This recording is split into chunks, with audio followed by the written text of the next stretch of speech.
Good evening, everybody, and welcome to another edition of the Jerry and Carol Harris Jewish Destiny series. We are up to part 10, and tonight's discussion is going to be another hopefully fun-filled discussion where we will be talking about with an outstretched arm, the Exodus. Now, if you're wondering where the schedule is for the whole entire series, that because we're officially in round 2 now, as we're trying to bring our Tuesday night program back in person, which, as we've said before, will move this program to Wednesday night. Everything is still up in the air, so we wanted to wait to put out the actual schedule when we knew going forward what day the class was going to be on. So in the meantime, just stay tuned, and we'll send the week-to-week schedule, and all will be good with that. But with no further ado, I am throwing the outline right here in the chat box for anyone who would like to follow along on that. And we will just dive right in with the Jewish Destiny series. Okay. So this week we are continuing right where we left off last week, which would be the best place for us to continue. And that is we were knee deep in the discussion of the Jews in Egypt. We had begun the discussion of the 10 plagues. We mentioned the concept of what the purpose of the 10 plagues was, how it was not only to enact punishment against the Egyptians for everything they did to the Jews over the years. It was not only a way for them to get their just dessert, so to speak, but it was also a way to show to every single Jew that the same exact God that was taking them out of Egypt is, in fact, the same exact God who created the world. So that when we say Zecher Yetzias Mitzrayim and Zecher Maseh Bereshis, that Shabbos, that Judaism in general, many of our commandments are a remembrance to creation, a remembrance to the Exodus. We can say with one and the same that we understand that, and our whole relationship to the Almighty as the creator of the world comes through the Exodus, and specifically through the 10 plagues. And that's where we left off last week. So after 9 plagues, Egypt has been brought to its knees. The Almighty keeps hardening Pharaoh's heart in order to keep the 10 plagues going. Pharaoh is ignoring his advisors. He's ignoring his crushed economy. He's ignoring many things they're telling him he should let the Jews go, and he is still maintaining the Jews should be enslaved. Now, a lot of interesting things happen between the 9th plague and the final 10th plague. First and foremost is that we have the very first mitzvah, the very first commandment ever commanded to the Jewish people. Now, if you look in the different counts of the 613 commandments, there are a handful of mitzvahs counted before this point, maybe 1 or 2, I forget exactly. But those were commandments that were commanded either to Adam or reiterated to Abraham. For example, the commandment to be fruitful and multiply, the commandment to give bris milah, to be circumcised, all given to Adam and then reiterated to Abraham. But this is now the first time we have commandments to the entirety of the Jewish people. And the very first commandment that is given to the Jewish people is given while the Jews are still standing in Egypt. And it is the mitzvah, actually, we just practiced it at the end of last week. It's the mitzvah of keeping the Jewish calendar, specifically the mitzvah of Rosh Chodesh. The Torah says, Zelachem Rosh Chodashim, that this very Torah, this very month that we're in right now, this should be the beginning of all months, and that we should keep the calendar with this one being the first of months. And it's essentially looked as the mitzvah of Rosh Chodesh, the mitzvah to keep the Jewish calendar, to keep the 12-month lunar calendar, and the whole system that we have that goes along with that. It's the very first commandment ever given to the Jews. Now, you can ask the question as to why the Almighty in his infinite wisdom chose for that to be the first one. On one level is very practical, and we'll get to that in a moment. And on the next level, it shows really a very special relationship between the Almighty and the Jewish people, because Shabbos is an interesting thing, because Shabbos comes already from creation. We talk about, as we just mentioned, Shabbos is a remembrance to the 7 days of creation. It's etched in the DNA of the world. It's etched in the physicality of the world. Every 7 days, it's Shabbos. With the exception of Shabbos, every other part of the Jewish calendar needs human variable. In other words, if you think about Rosh Chodesh, we nowadays have a set calendar, but that's a technicality. Really, it's not supposed to be a set calendar, and that each month is intended to be established by the Sanhedrin, by the Jewish court when it existed. And when it existed, that's how it was. You did not know when Rosh Chodesh was going to be, when the first day of the month was going to be, until the Sanhedrin proclaimed it as such. So our calendar is supposed to be very fluid, and for many different reasons, for many different things that the Sanhedrin have to take into account. But not the least of which, and we're not going to delve into this too much tonight, but the whole concept of 2 days of holiday in the exile comes from the fact that the calendar is fluid and not stagnant, and therefore, when the Almighty gave to us the very first mitzvah of keep a Jewish calendar, He was essentially saying to us that we are now partners in creation. Then until this point, it's been just me. Now you are going to have a hand in, so to speak, how time runs, because it is going to be you, the Jews, and the Jewish court who's going to determine the cycle with many, many ramifications.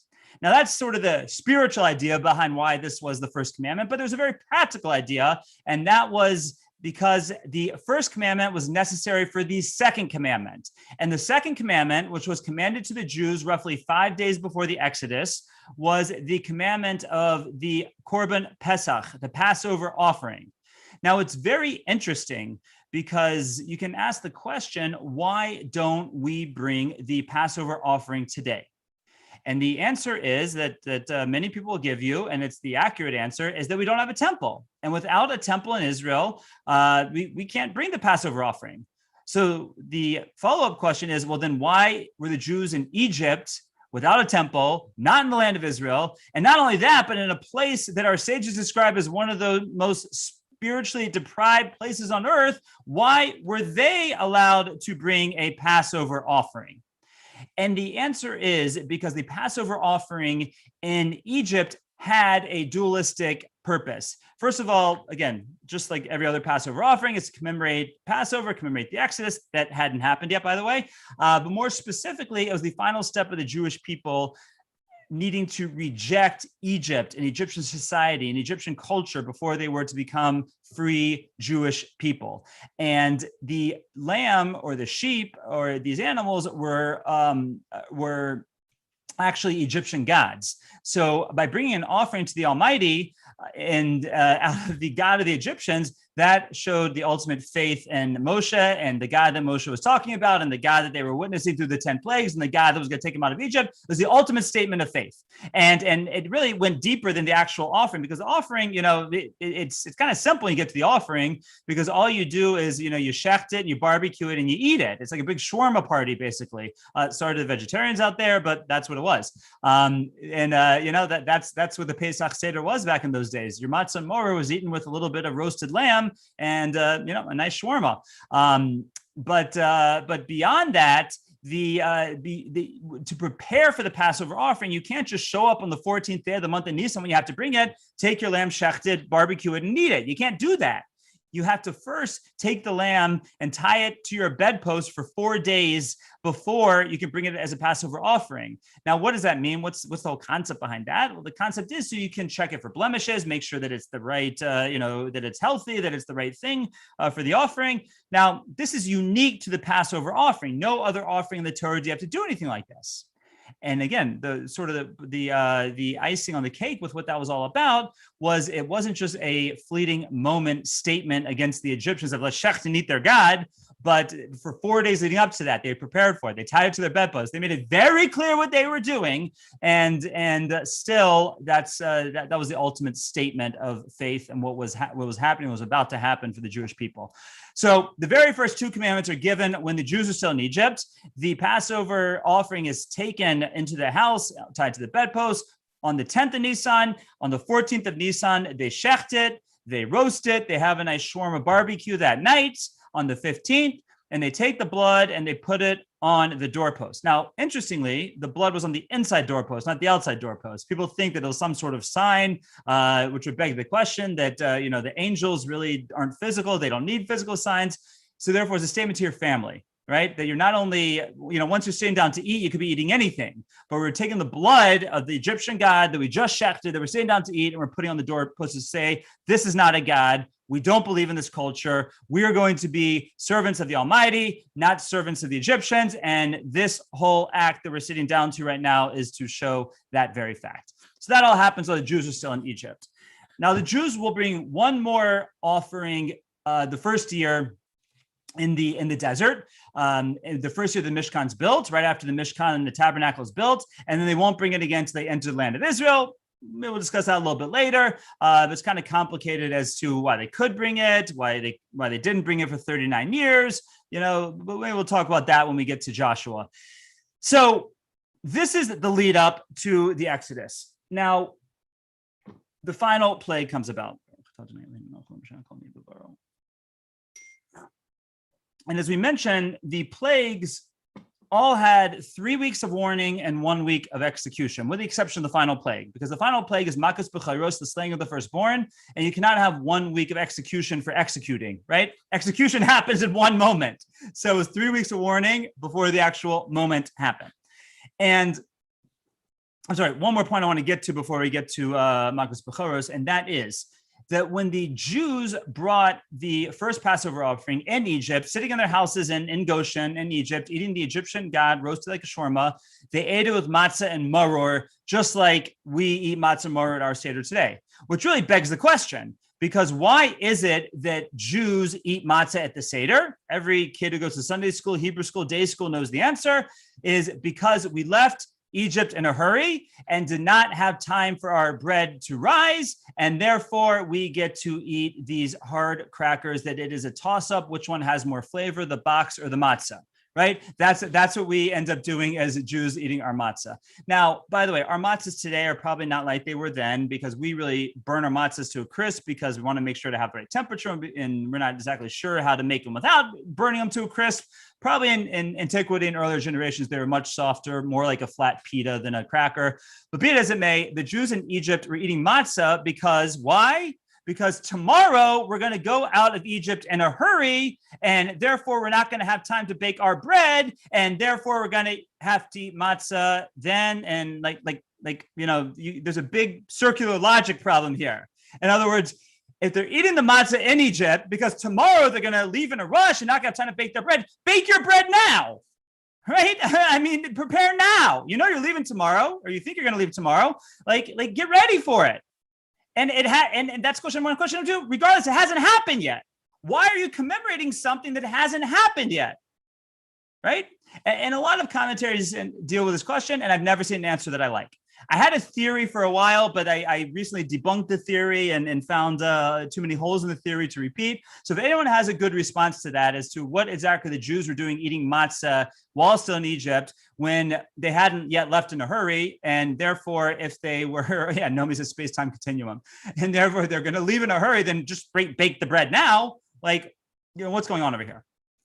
Which leads me to the second question, and that is, the process of the 10 plagues was a 10-month process. 3 weeks of warning, 1 week of execution for each of the 10 plagues. And the Jews have had 10 months to get ready. I'm talking about why didn't they bake their bread the night before? But here they had 10 months, bake and put in the freezer. Okay, they didn't have freezers, bake it the day before. What is going on over here that they weren't prepared? And what's this whole concept of leaving Egypt in a rush? They've known for 10 months they're leaving Egypt. Why did they prepare? And not only that, as I think Joanne might have put in the chat box, I didn't see the message, they're planning for Jewish time. I'd say the opposite. What Jewish mother lets her kids go on a trip without snacks and food and piled deep with food? So what exactly was going on here that the Jews weren't prepared? They didn't have their food ready. So yeah, they were gold washers. They're procrastinating, right, Nomi? So the answer that I once heard from Rabbi Frand, who we had speak at our dinner a couple years ago, one of my teachers from Yeshiva, was, you know what? They were ready. They were ready after the plague of blood. And when it didn't happen after the plague of blood, they were ready after the plague of frogs and after the plague of lice. But once they get up to the Brorad and the Dever, and as the whole thing goes on, they're starting to say, like Moshe, when are we going? Because you have to remember, Moshe did not know did not at least communicate at the onset that there's going to be 10 plagues, right? He said, let my people go. Pharaoh said, no, no, no, I will not let them go. Moshe brings blood. Everyone thought that would do it. But then the Torah tells us that the Almighty hardens his heart. He doesn't let him go, right? And then the next plague, he says, oh, right, we're going to get out now. Hardens his heart, doesn't let him go. And by the 10th time this happens, the Jews are like, yeah, Moshe, we're ready to go. Just let us know when it happens. And the Jews, to a certain extent, were what we call Katnei Amunah. Their faith was not necessarily lacking because they had seen signs and wonders and 10 plagues, and they weren't slaves anymore. Their slavery had already ended several months before, 6 months before. They just shackled the Egyptian god. So to a certain extent, they weren't lacking in faith. But like, after 1, 2, 3, 4, 5, 6, 7, 8, you're like, okay, okay, let me know when it happens, Moshe. I'll be right here waiting. And Moshe finally says, okay, it's happening. Let's go. Whoa, let's go. I'm not ready. Right? So that's how Rabbi Fran explains the situation of why they weren't ready. It doesn't explain the matzah, but at least explains why they weren't ready and therefore had to, so to speak, rush out of Egypt. Okay, let's get up to that final plague. The final plague is Makas B'chairos, the slaying of the firstborn. And our sages tell us it wasn't just like sort of in colloquial Jewish talk when we talk about a firstborn. It's usually a firstborn to a father, and for certain halachos, and firstborn to a mother for other halachos. For example, the concept of a pidyon haben, redemption of the firstborn, is only done on a firstborn to the mother. And when we talk about inheritance, that's usually firstborn to the father, et cetera, et cetera. In Egypt, it was anyone who in any way, shape, or form could be a firstborn, whether to the mother or to the father. And seeing it was a very promiscuous society, a lot of times people might not have thought they were firstborn, but found out on that night they were in fact the firstborn. And our sages tell us Ein Bayis She'ein Sham Meis, that there was not a house that did not have death in it because of the loose definition of firstborn. And it was a dreadful night in Egypt. Now, when Moshe gives the warning to Pharaoh, he says a very funny phraseology. He says he has a very funny way of saying the warning. What's he saying? He says that the slaying of the firstborn is going to happen ke chatzos halayla, which means in Hebrew around midnight, which is a very funny way to speak if you are the number one prophet of world history. Because, I mean, let's face it, he's dealing with the Almighty over here. I mean, don't you think God can be exact? And don't you think God could give Moshe the exact time and say, no, it is going to happen at midnight? So why in the world would Moshe use this funny language of saying around midnight? So the Talmud goes through this a couple different discussions, a couple different answers. The answer I like the best is that the Talmud says that there was a concern that even though, of course, God knows what time midnight is and the angel of death knows what time midnight is, there's a concern that the Egyptians wouldn't know exactly what time midnight was. Maybe their sundials would be off a little bit and they would think it was midnight, but it wasn't in fact midnight. So like, what's wrong with that? I mean, imagine the scene for a minute. You're sitting there in Egypt on the night of the 50th of Nisan, midnight strikes, right? So imagine the situation. You know what's happening at midnight, right? You're sitting there looking at your sundial or whatever they would have on the wrist to tell the time, and the Egyptians are saying 10, 9, 8. And all of a sudden they hear, Ahmad's dead. Muhammad's dead. Yusuf's dead. Assad's dead, right? And there's just, like we said, there's not a house, there's not a death, and there's people dying all over the place. And all of a sudden someone says, whoa, wait, one more second. 3, 2, 1. Ha, Moshe, you're off by 3 seconds. Would anyone care? I mean, you're dealing with a situation with mass death. Every house is in mourning. You're going to really care if Moshe was off by 3 seconds, only by your calculations? So the answer is yes. Because quite often in life, and this is a lesson really for all of us, quite often in life, when we see something miraculous, we look for anything in the world to hang our hat on to say, you know what? Maybe it wasn't God. Maybe it was something else. Maybe it was a force of nature. You know, we're really lucky that during the Persian Gulf War, that the Iraqis shot 39 Scud missiles at Israel. Not one person was killed. Boy, were we lucky. And, you can go on and on and on where people like to rationalize away things and say, you know what? Maybe it wasn't God. It was our own ingenuity. It was our own luck. It was the universe. It was whatever. So the Almighty, so to speak, tells Moshe to account for that. And don't give them any wiggle room by saying, oh, it's going to happen right at midnight. And then if their clocks are off, they'll think we were up. No, it's always going to happen around midnight, and then there won't be any doubt whatsoever, because that's how we all act quite often when we need room for wiggle room to say, no, it wasn't really the Almighty. We'll take it wherever we can find it. So, okay. So at midnight, the plague happens. Firstborns die ever. Paro comes running to the Jewish neighborhood in Goshen, right, which gives us the refrain of our famous song, Paro in pajamas in the middle of the night. And he's looking for Moshe, and he says, just get out of here. Moshe says, no, we're not leaving like bandits in the middle of the night. We're leaving be'etzem hayom hazeh biyad ramah, which means we're going to leave at high noon with our hands held up strong to show that we're going out glorious. We're going out as royalty. We're not going out as bandits running in the night. So sure enough, the next day, the Jews leave at high noon. They march out of Egypt. By the way, this was there's a lot of things in the movie The Ten Commandments I feel they got so terribly wrong. The Disney version, Prince of Egypt, is much more accurate as far as our midrashim go. But one scene I always liked is when they're leaving Egypt at midday, and you have like Pharaoh standing up, like looking out the window and seeing the Jews just march out of Egypt. That's probably pretty similar to how it happened, right? And that's what happened when the Jews left at high noon in Egypt. Now, what happens next is interesting, because when the Jews are gone for 3 days, after the Jews are gone for 3 days, Pharaoh's scouts come and say, you know what? They ain't coming back. And Pharaoh says, what do you mean they ain't coming back? Let's get the chariots together and let's go after them. Like, well, what do you mean they ain't coming back? What do you mean let's go after them? Like, what's Pharaoh smoking over here that after he went through everything, he is going to chase after them? Like, what's going on? So the answer is, again, first of all, the Almighty hardens his heart. If people want to hang their hat on something to not have faith, they can do it at any point. But really beyond that, there's something else going on.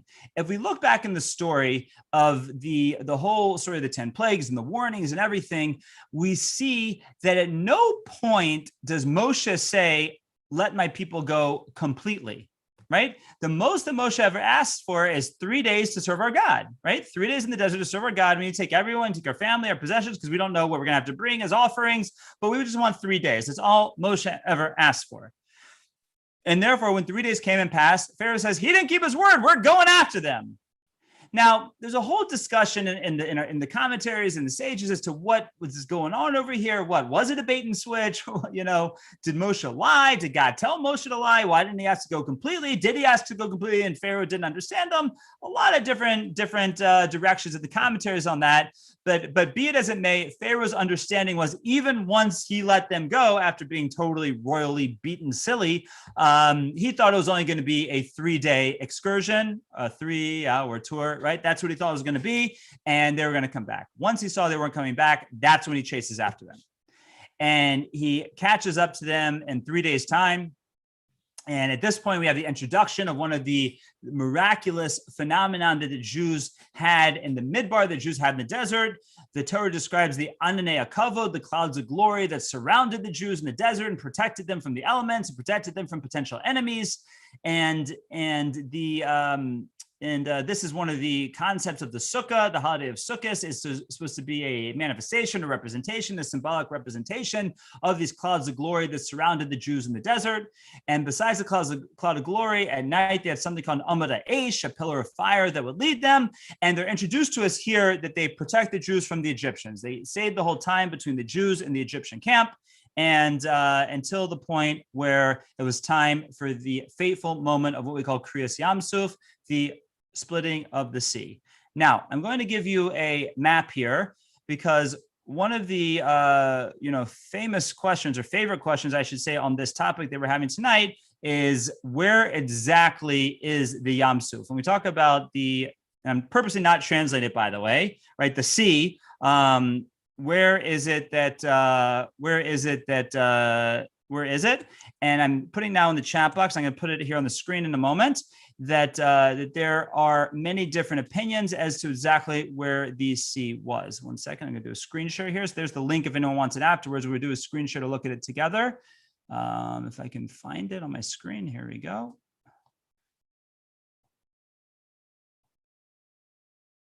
Okay, so this is the map that I gave each and every single one of you if you want to look at it closer.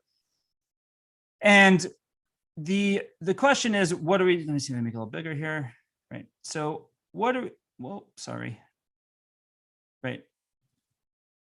Sorry, my mouse is too sensitive on this. Oh, we'll leave it like this. So what are we talking about when we talk about the route of the Jews, and where exactly is the sea? So right over here, up at the top, this is the area that we call Goshen, where the Jews lived in Egypt. And right up here, this is Goshen. This is where the Jews lived in Egypt, and pretty much according to everyone, where they left from. Okay, there's you see some variations as to where it might be exactly, but this is pretty much where the Jews left from. Now, there's basically three different opinions, 3 or 4 different opinions as to the route that the Jews took. One, I would say, is the traditional opinion, is that the Jews went this way, right? They went south on the west, sort of the west bank of the Sinai Peninsula, that the Yam Suf was actually the Red Sea, as is often translated, because this is the Red Sea over here, right? We'll call it red, so you know it's. And the opinion was that the sea would have happened right over here. They would have jumped in and did it right over here. By the way, according to our sages, they did not cross the sea. They went in on one side and came on the other. And that's why no matter which opinion you go like, except for this one right here, it's just the Jews sort of crossing in and crossing out. But this was always kind of the traditional approach, that the Yam Suf was actually the Red Sea. And that's in fact how Josephus translates it. That's how the Septuagint translates it. And it's only a lot of the later commentaries that actually say it's the Sea of Reeds, which is a more direct translation. But according to that, that was always the traditional approach. And therefore, the Jews crossed the sea here, went down this way to either this point or this point as Mount Sinai, somewhere down in the south of the peninsula. And that sort of has always been the traditional approach. Now, with modern day biblical archaeology, there's a little bit of some different takes on this based on some other ideas that have come up. And we see here we have the central route 1, central route 2. That would be that the Jews left over here, and that the Yam Suf was actually right around the Nile. This is one of the ponds, the Bitter Lakes, which is a part of the Nile water system. And then they walked straight across the Sinai Peninsula. And Mount Sinai was right over here, not that far from what we call Eilat, or Saudi Arabia, and in modern day terms. And that's one opinion. Another opinion is, again, the sea is in the same place, but then they come up this way, and it's Mount Sinai is somewhere over here. And then there's the approach that they went actually north, the northern route, and the Sea of Reeds was right up here, right? So I can't scroll it on my map because I'm using my little colorer, and that they just went along the coast all the way up and then come back down again to Mount Sinai somewhere over here. Now, part of the problem with this and why we have such difficulty in understanding and so many different ideas is because the Torah only tells us one thing about the route they took, and that was that they went that they didn't go derech Eretz Plishtim. They didn't go along the Philistine route or the Palestinian route. And that, but the problem is the Sinai Peninsula is a big piece of land, and it's great that you tell us where the Jews didn't go, but we have very little other indication as to where they did go. And therefore, like we saw, there's a lot of speculation, no real consensus at this point. A lot of different archaeological pieces, which are very, I would say very flimsy, have been found in different places.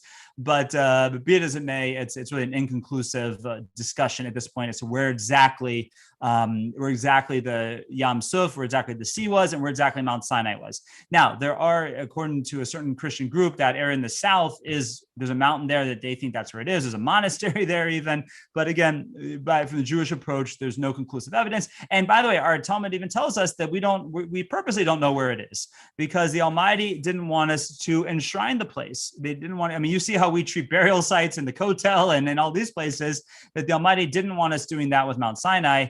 And therefore, it is, so to speak, hidden from us as to where exactly it is. Okay, I'm going to pause quickly for some questions. I see we have a couple things here in the chat box. I'll start with those first. And okay, so some of them are just the answer to the questions I threw out. Matzah lasts longer. It has a long shelf life. So Sharon or Michael throughout that's one of the reasons that matzah. That the matzah has that long shelf life. One of the things that also bothers me is that I didn't say before is, what does it mean that that we eat matzah because they left in a hurry. So I think as kids, the way we imagine that is they didn't have time for their for their bread to bake. So they put the dough on their shoulders and they left out into the desert, and the bread baked on their shoulders.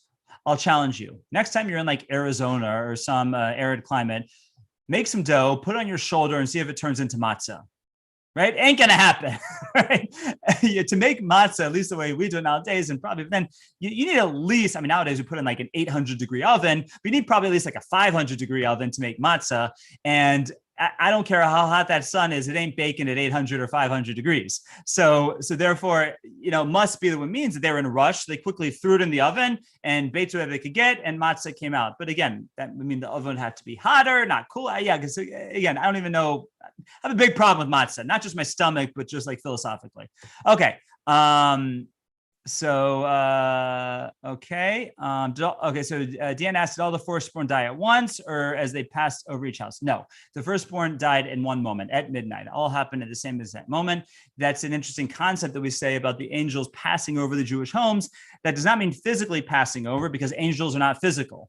Right? Their Rambam describes this, and others describe this, that an angel is a completely non-physical being. So when it talks about that they passed over the Jewish homes, that does not mean a physical passing over. That means a practical passing over, that the Jews were not slain at that time like the Egyptians were. So yes, it all happened in one moment at midnight. Okay. Any other questions before we continue? Feel free to put them in the chat box or unmute yourself. Anything else before we go? Okay, let's keep rocking and rolling then. Okay, so the Jews come at the sea, and they're obviously completely frightened because they look behind them and see the best of the Egyptian chariots and armory and batteries and everything coming at them. And in front of them, they have a sea, and they don't know what's going to happen. So Moshe says, don't worry, let's just go into the sea and we're going to be taken care of.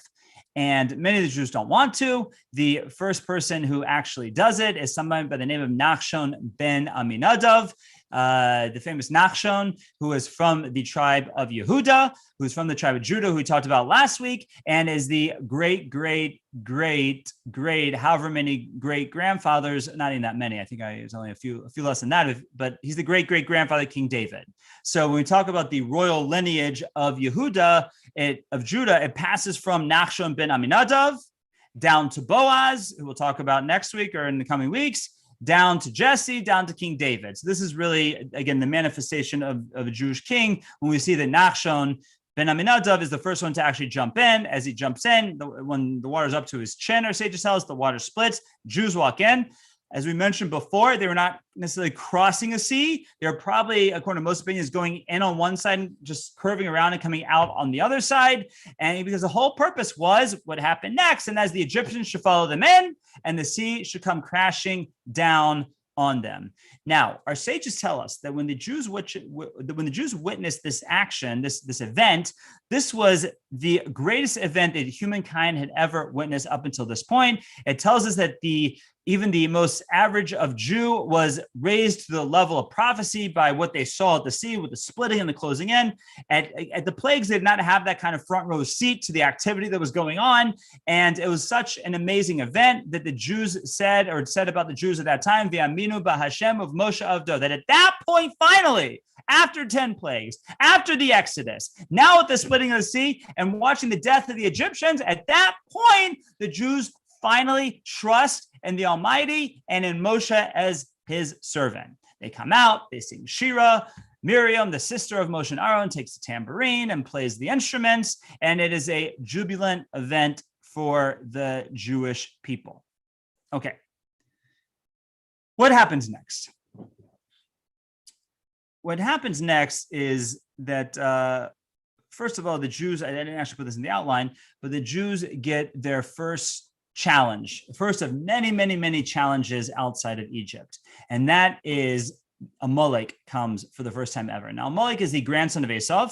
And as we said when we discussed Esau, one of the roles of Esau, one of the positions of Esau on the map of world history is every time the Jews are asserting themselves as the chosen people and trying to assert their claim over the land of Israel, Amalek is always going to be there to try and stop us. And that happens right here at the beginning, right after the Jews leave Egypt. Amalek's there to attack us. And the Jews are successful in the battle with Amalek, but it's one of the first of many challenges that the Jews have and the Jews have in the desert.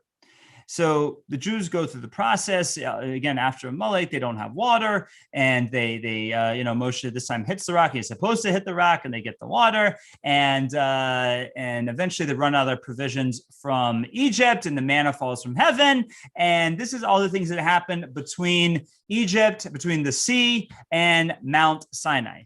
Finally, roughly 6 weeks and 1 day later, not roughly, exactly 6 weeks and 1 day later, after the Jews left Egypt, they arrive at Mount Sinai, wherever it might be.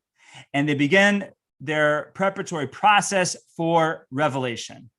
Now, let's talk about the what, and then we'll talk about the why of Mount Sinai. First of all, what happens at Mount Sinai? What happens at Mount Sinai is the Jews spend basically 6 days preparing, really 3 days in intense preparation for revelation. When the fateful moment comes, which is on the 6th day of the month of Sivan, the Jews all standing at the foot of Mount Sinai with Moshe on top of the mountain, hear the Almighty utter the 10 statements. As I always say, they're either 10 statements or 13 commandments. The translation of 10 commandments is inaccurate. I think Charlton Heston came up with that one. And that is because, first of all, in Hebrew, it's the Aseres Hadibros, which means, or the Sarah Devarim, depending on if you use the terms of the Chumash, terms of Chazal. But it means 10 statements, because that's what it was. And if you count up the number of commandments in the 10 statements, I believe there's 13. So it's either the 10 statements or 13 commandments. But the Jews heard the entirety of the 10 statements being said. And there's some disputes amongst our sages if they heard them in a way that they couldn't comprehend, meaning the Almighty spoke in the Almighty's, above time and above place way of speaking, and with some sort of jumbled voice, or if they only heard the first 2 commandments and then it was too intense for them, so they asked to get the other 8 from Moshe, or they heard all 10 themselves. A couple different opinions of our sages. But be it as it may, the 10 statements in some way, shape, or form were heard by the Jewish people at Mount Sinai. And the most important detail that they got was that the 10 statements were only meant to be a table of contents, if you will. It was only meant to be an outline for the whole entire Torah, as to, that's really what they are. They encompass what comes in the Torah. There's the 5, what we say, ben adam l'makom, between man and God, which really like concentric circles going out from belief and on out from there. And the 5, ben adam l'chavero, between man and man. And that is meant to be an outline for the whole entire 613 commandments that would follow. And the Almighty says the rest of the details you're going to get from Moshe. So essentially what happened is at Mount Sinai, I guess 3 major things happened. The whole Jewish people heard God speak for the first time, right? Until now, only Moses and Aaron had heard God speak. Now the whole Jewish people hear God speak. It's the only time in world history where a whole nation has been lifted up to level prophecy and experienced prophecy. Okay, they heard the 10 statements in some way, shape, or form, and they got the assignment that the details of the Torah were going to be coming down through Moshe. Moshe was going to deliver the details. So that's the what happened. Now,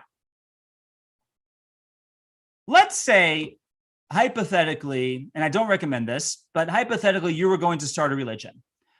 What is the best way to start a religion? Is it as the Jews started here at Mount Sinai, where God brings the entire nation together? He gives the general outline for the whole corpus of the law to every single one of the 3 million people who stood there, and he directs one person to be the main prophet to give all the details. That's option A. Or option B is you pick one person, you reveal yourself to him, he digs up some golden plates in the mountains of New York, and from those golden plates, which no one else saw but him, but some of his family members claim that they felt them under a plate, he is able to write down the Book of Mormons, which was a miracle in and of itself, because this man was completely illiterate, but the gold plates came with a dictionary, so he could translate from the ancient Egyptian or whatever it was written in. And now his followers have the Book of Mormons. Which way is a better way to start a religion? Option A, where the Almighty speaks to everybody, or option B, where the Almighty speaks to just one person and tells that one person to reveal the details to everyone else? I think we'll all agree that option A is a much more efficient way to start a religion. Therefore, it begs the question. We've had many religions start on the map of world history. Why in the world are the Jews the only ones who claim that the Almighty brought every Jew together and revealed himself to every single Jew who was alive at the time, to all of our great-great-grandparents? The answer is, you can't fake it, right? You can't convince a nation of 3 million that they heard something and experienced something unless it actually happened. And not only that, but in the book of laws that is given over beginning at that moment and from that point forward, it says, remember this day, remember this moment, teach it to your children, make holidays around this moment, commemorate it, make this a big part of who you are as a people. Imagine if it didn't happen for a moment and the next year comes along and Moshe opens up the Torah and says, okay, guys, let's now celebrate the holiday Pesach, celebrate the holiday Shavuos, and commemorate everything that happened, all the miracles, and commemorate that we all stood at Mount Sinai and were raised to the level of prophecy for one moment in time. People would say, Moshe, what are you smoking? Like that never happened. Forget it. This book is trash. This book is fiction. Put it in the fiction section of the library and forget about it. Fast forward yourself one generation later. The children who are being taught by their parents as the Torah commands. And the children say to their parents, Dad, Mom, it says here that you stood at Mount Sinai and heard God speak. Did that really happen? Oh, yeah, it happened. We were all there, right? But what would happen if all the parents around the Jewish world said, no, it didn't really happen. I think Moshe just slipped this in and wanted us to believe it. Would anyone accept that Bible as truth? Would anyone accept the Torah as truth? So the question is, at what point in history do you slip it in if it didn't happen? You want to say 100 years later, 200 years later, finally they walk into a people and they slip in this thing that all your ancestors stood at Mount Sinai? What? We've never heard about that. Don't you think if such a massive, miraculous, awesome event happened, it would have been transmitted? They would have told us about it. Our parents would have they would have talked about it. I mean, how do we know that that the Battle of the Bulge happened? Because we've been told about it. How do we know that the 9/11 happened? Because we've been told about it. How do we know that anything happened? 6-Day War, 48. How do we know? Because we've been told about it, right? Because they're awesome events, some positive, some negative. So you expect any generation to try and slip in this Bible and say that it's true, to believe that such a magnificent event happened if it didn't really happen? No one will believe it. And that's why every other major world religion, when they started off their religion, it was one guy, right? One guy. The Christians, it was Saul/Paul of Tarshish, right? The Muslims, it was Muhammad. The Mormons, it was Joseph Smith. The Buddhists, it was Siddhartha Gautama, and so forth and so on, right? One person, God speaks to one person. That one person conveys the message to everybody else. By us, God speaks to everybody. Much more efficient. Others don't say it because you can't convince people that they experienced something that never happened, and you can't convince their descendants that such a thing happened if there wasn't some tradition floating around that it happened. You know, in a moment, we're going to discuss the golden calf. And after the golden calf, we're going to be labeled by the Almighty as the Am Kashe Oref, the stiff-necked people, which we were from time immemorial, which we were as we see from the beginning. So that stiff-necked people, you think they're going to accept a Bible as truth that says events were experienced by them or by their ancestors if they weren't really experienced? Absolutely not. And not only that, but 3/4 of the world believes it happened, right? The Christian religion believes that the Jews stood at Mount Sinai. Every single Jew stood at Mount Sinai, heard God speak, said Moshe is going to give you all the details. They then got all the details from Moshe. Oh, and then later on, God changed his mind and just told one guy named Jesus, and Saul communicated to everybody, and now he changed the rules.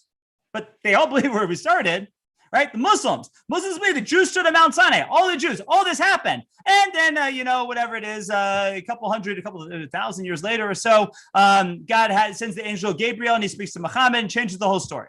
Right? Fast forward to the biblical times of 1800, same thing happens with Joseph Smith, right? We all believe what happened before, but now God sends the golden plates to Joseph Smith, right? They all believe it started here, They just claimed that at some point later, God changed his mind, and instead of bringing everyone back together to tell them, oh, by the way, guys, I made a mistake, changed my mind, we got to do things differently now, he decided just to do it with one person because it was too hard to do Mount Sinai all over again, right? So you basically have it that logically, and this is the Kuzari's argument, logically it makes perfect sense that this had to have happened by the virtue of the fact that we accept as true.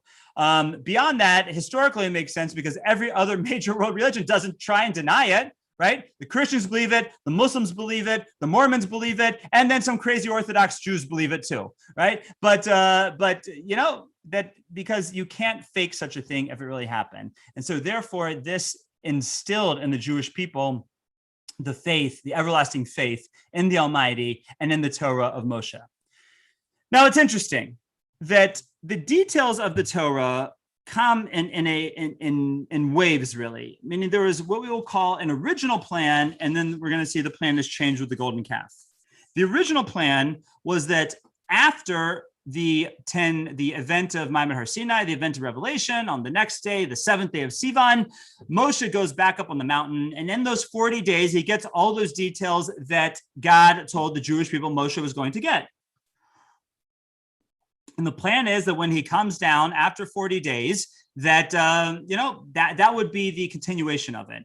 And the way that many of the commentators and our sages describe it is in that original plan, the OP, so to speak, is that we were all supposed to have a much easier understanding of the truth of the Torah than we have today. Now, and anyone who's ever learned Talmud knows this firsthand.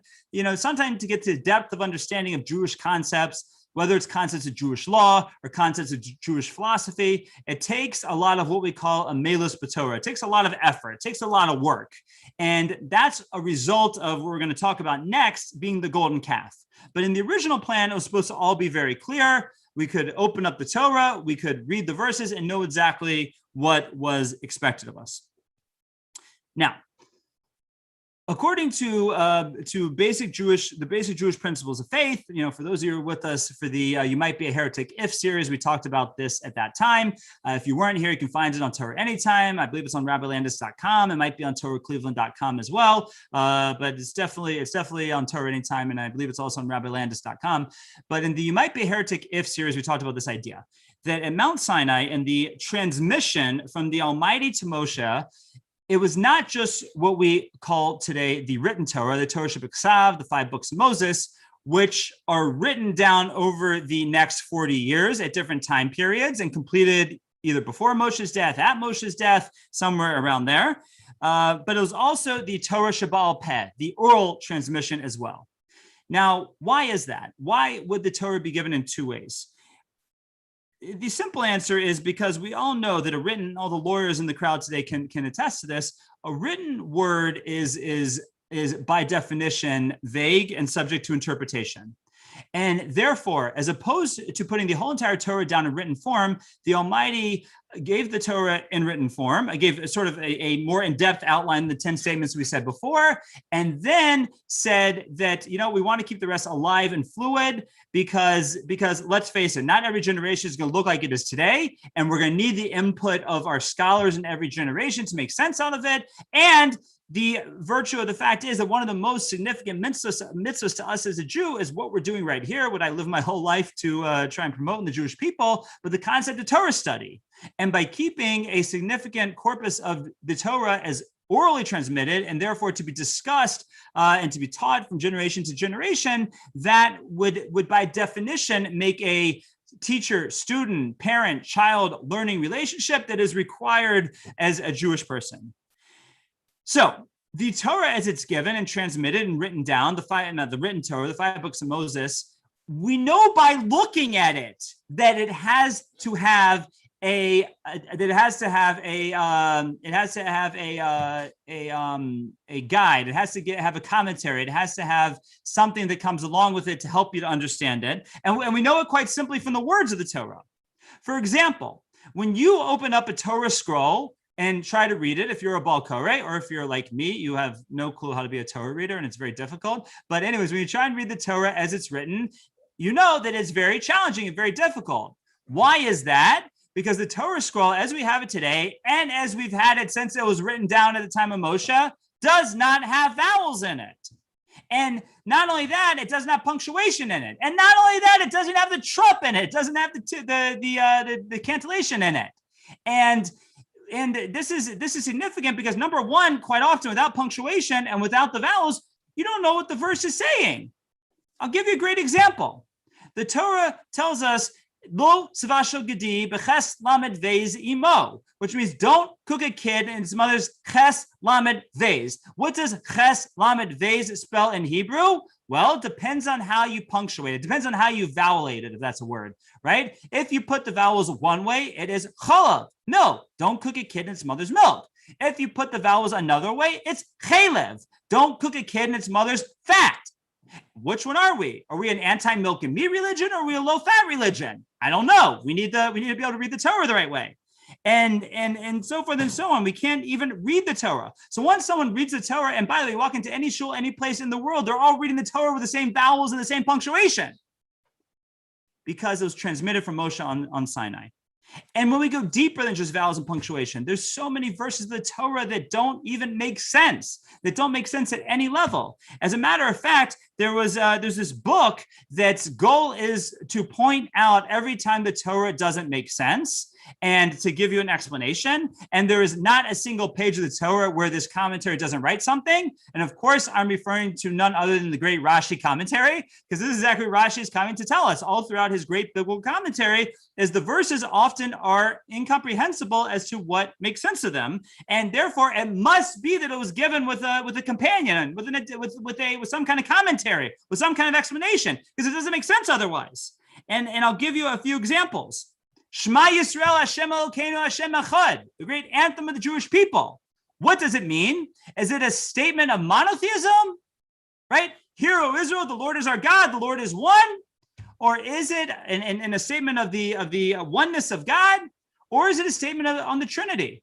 Right? The Christians say this verse talks about the Trinity because it says the name of God 3 times. So therefore, it's a proof to the Trinity. Which one is it? Right? And not only that, but we just mentioned the concept of the first mitzvah in the Torah that this month is Rosh Chodesh. Which month is it? Right? Which month is it? The word we said before, talking about chalev, fat. Well, there's another prohibition in the Torah not to eat fat. Well, if you know anything about an animal has a lot of different fat on it. Does it mean that we can't eat any of that fat?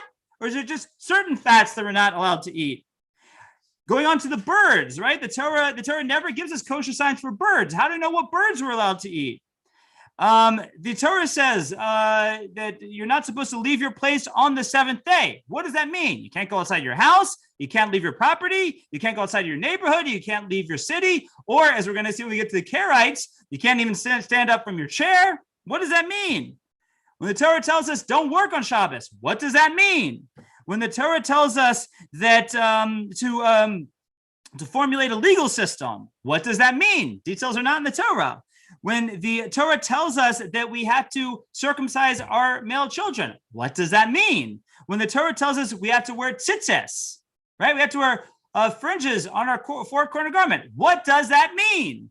When the Torah tells us we shouldn't eat meat unless it is slaughtered, what does that mean? And so forth and so on. That throughout the Torah, there is virtually no detail given for any of the commandments. So just by simple logic, it has to be that this book was given with a companion. There was an addendum, a commentary, something given along with this book, because the book makes no sense. And not only that, but the book says that this is the law of your people.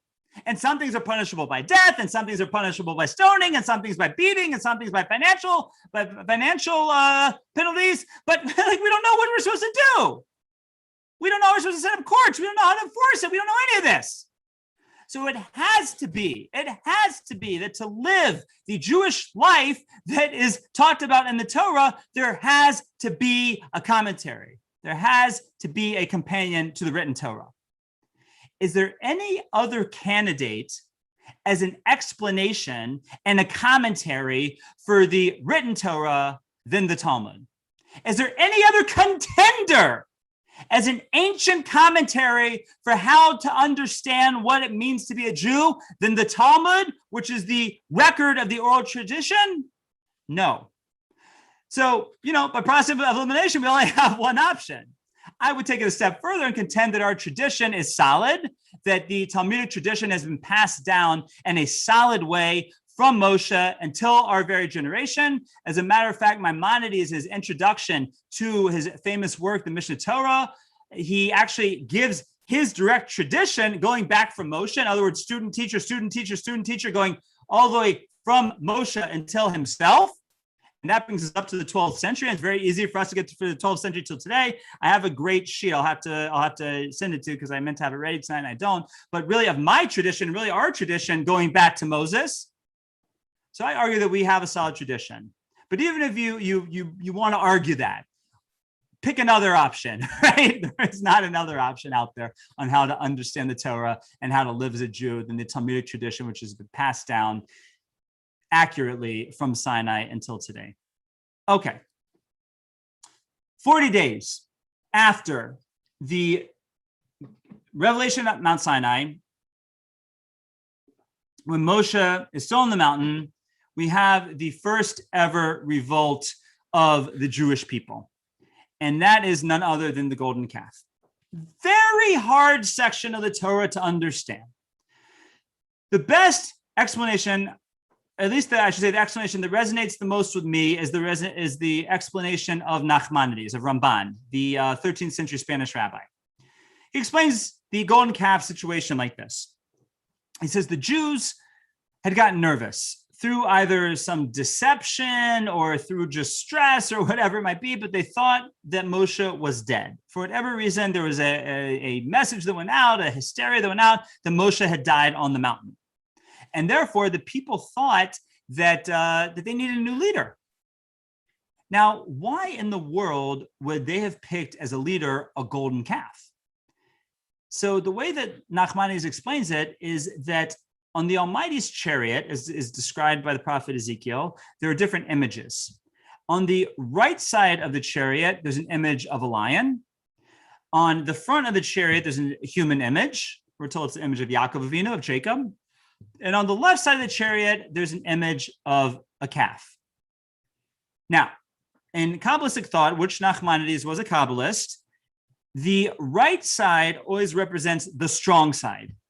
The left side always represents the weak side. I'm sorry for all you left-handed people out there. I'm sorry for Ned Flanders in the leftatorium, but that's how it is, right? Really, in halach, when we talk about a left-handed person, the way that the Jewish law speaks about it is a person whose right hand is on the other side of their body. It calls them iter yad, which means the other side, right? Like the strong hand's just on the wrong side of their body. So, but right always represents the strong side. Left always represents the weak side. So, therefore, the lion always represents the strong side and the calf represents the weak side. The Jews thought with their misconceived death or misunderstood death of Moshe, that the time period for God's strong side, so to speak, open miracles, splitting a sea, 10 plagues, revelation, that was over. And therefore, they needed a new focal point for their connection to the Almighty of something from the left side, which was the calf. That's how Nachmanides explains their mistake of what they were trying to do. Be it as it may, we see obviously they were wrong because when Moshe comes down, he smashes the tablets and goes through a process of cleanup for the golden calf. And we see that a number of the Jewish people die as a result. The way their commentators deal with it, there were different gradations of how involved the Jews were at that time. There were those who actually sacrificed to the golden calf. There are those who kissed the golden calf, and there are those who just participated and danced and were part of the festivities. And the actually Ramban says that based on that, or the Talmud says that based on however involved they were, depending on what type of death they got, and probably somewhere the only number the Torah gives us, which seems to only be referring to the ones that were actively involved, was 3,000, but different numbers are maybe 3 to 15,000 were actually involved with the golden calf, which is interesting because how many Jews are alive at that point? About 3 million. So if you do your math, it's only a fraction of a percent of Jews who are actually participating in the golden calf. So if that's the case, why is it that the whole Jewish people are, so to speak, held accountable for it and punished for it? And the answer is a simple Jewish concept that we have come up time and time again, the concept of Kol Yisrael Arevim Zeh Lezeh, that the whole Jewish people are guarantors for one another. And therefore, if a Jew has a problem, it's not his problem, it's not her problem, It's our problem. And we all have to help them. And therefore, if a Jew stumbles because we weren't there to help them and we weren't there to pick them up, especially here, the majority got it, right? Seemingly the majority got it, but the majority did not intercede to help out this small minority that wanted to participate in the golden calf. And that's why when it came time for the punishment afterwards, it affects the whole entirety of the Jewish people. But there's really another question we can ask, and that is, how in the world, whether it's 3,000, 15,000, more than that, whatever the number is, how is it possible that the same exact people who stood on Mount Sinai 40 days before, or at the foot of Mount Sinai 40 days before, are now dancing around a golden calf saying, this is our God, or this is our leader, or whatever they were saying? How in the world is such a thing possible? So for any of you who've ever followed the work of that great theologian of our generation, George Lucas, and the Star Wars series, and I'm referring to the prequels now. So if you're anti the prequels, I apologize, but this is from the prequels. But you can understand exactly how this works. Take the great Anakin Skywalker, who was the creme de la creme of the Jedi Academy. So much so that when the Jedi were suspect that Senator Palpatine was a Sith, they put Anakin Skywalker on him to keep an eye on him and watch the situation. Little did the Jedis know that Palpatine was wooing young Anakin over to his side. And then we have that fateful moment where Anakin actually finds out beyond a shadow of a doubt that Palpatine is in fact a Sith. He's the Sith Lord. And he takes out his lightsaber and he's ready to kill him. But then Palpatine says, if you kill me, I'm not going to be able to save your wife, who's going to die in labor. And Anakin's very conflicted and he doesn't know what to do.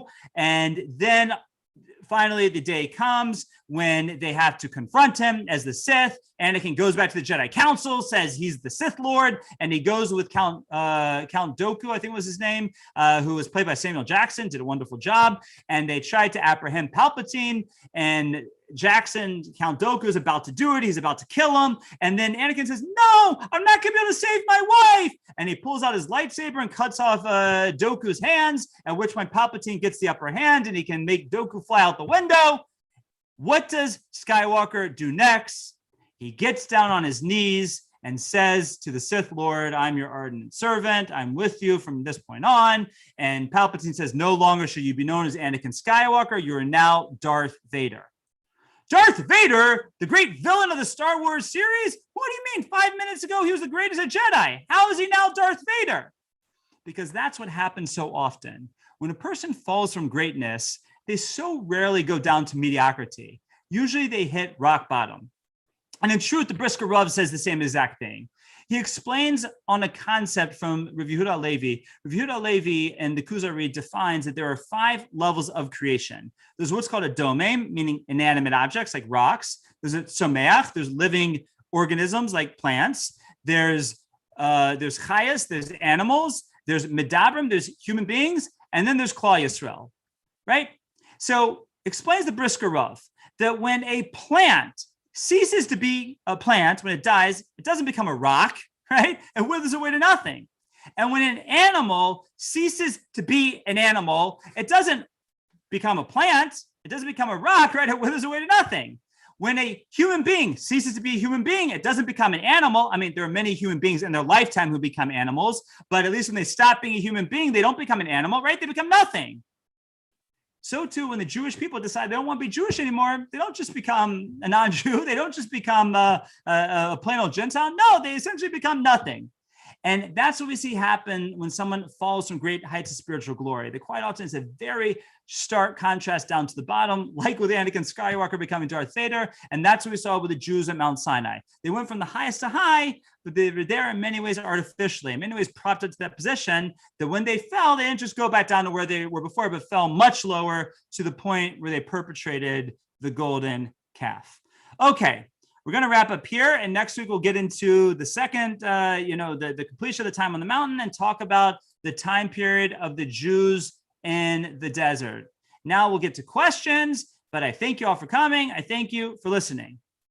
Okay, we got one question here in the box. When the camp would travel, it was Judah who traveled first. Nachshon is leader of Judah. I wonder if Nachshon was first out in front. The other two days. So that's that's seemingly, again, we see that leadership already there in a major way from that point. And Nachshon's a leader, by the way. Nachshon is what's called the Nasi of the Jewish people. I'm sorry, of the tribe of Judah. He's the leader of the tribe of Judah. By the way, really quickly here, I'm putting in the box, I'm putting the schedule. Now, again, as we said before, this is the schedule for the upcoming events, but the date might be shifting to Wednesday. Stay tuned for that. But this is at least the subject matters we have going on from this point forward. Okay, any other questions? You can unmute yourself. You can type in the chat box. Okay, so if there's no other questions, I will bid you all a wonderful evening, and I'll look forward to seeing you all next week. Have a great one. Thank you.